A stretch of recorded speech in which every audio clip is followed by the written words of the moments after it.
নেতার নামে এলাকা কাঁপবে, নেতা যা বলবে তাই হবে।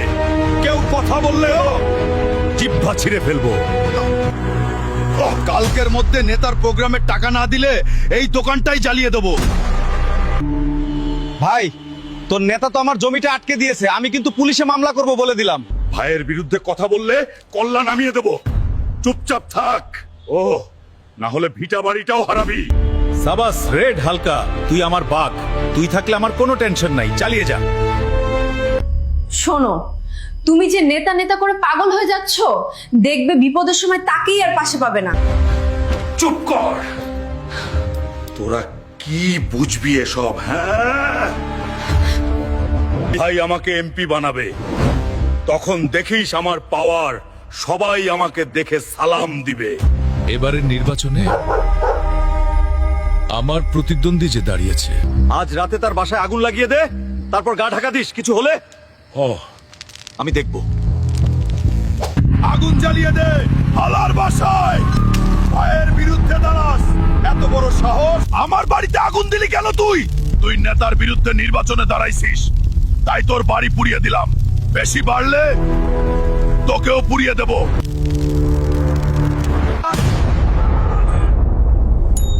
গতকাল রাতে এবারের নির্বাচনে জনাব রফিকের প্রতিদ্বন্দ্বী রহিমের বাসায় আগুন লাগানো হয়েছে এবং ভিডিও ভাইরাল হওয়ায় সন্ত্রাসী রেড হালকাকে স্পষ্ট দেখা যাচ্ছে। ঘটনাটি নিয়ে দেশ জুড়ে তোলপাড়। ভাই, পুলিশ ঘেরাও দিছে, কিছু একটা করেন, আমাকে বাঁচান ভাই। চিন্তা করিস না, ধরা দে।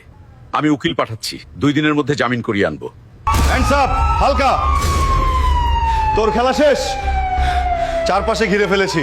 আমাকে ধরে লাভ নাই রে, 2 দিনের বেশি আটকে রাখতে পারবি না। 3 দিন হয়ে গেল, নেতা তো আসলো না, উকিলও তো পাঠালো না। স্যার, রেড হালকা কি আপনাদের দলের লোক? না, একজন সন্ত্রাসী কিভাবে আমার দলের লোক হয়? তবে সে যেই দলেরই হোক না কেন, এটার কঠিন বিচার নিশ্চিত করব যদি জনগণ ভোটে আমাকে নির্বাচিত করে।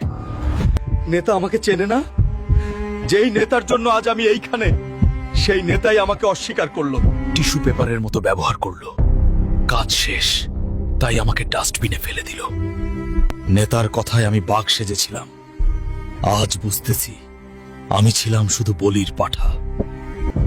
আমার জীবনটাই শেষ করে দিল নেতা।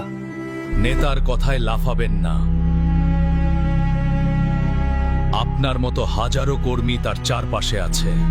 নেতার 1000টা কর্মীর মাঝে আপনার মতো মামুলি মাস্তান মারা গেলে তাদের কিচ্ছু যায় আসে না, কিন্তু আপনার মা হারাবে তার ছেলে, আপনার বউ হারাবে তার স্বামী, আর আপনার সন্তানেরা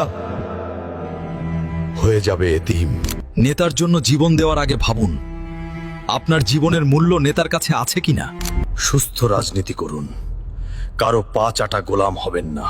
জেল থেকে শুধু একবার যদি ছাড়া পাই, এই নেতার প্রতিশোধ আমি নেবই।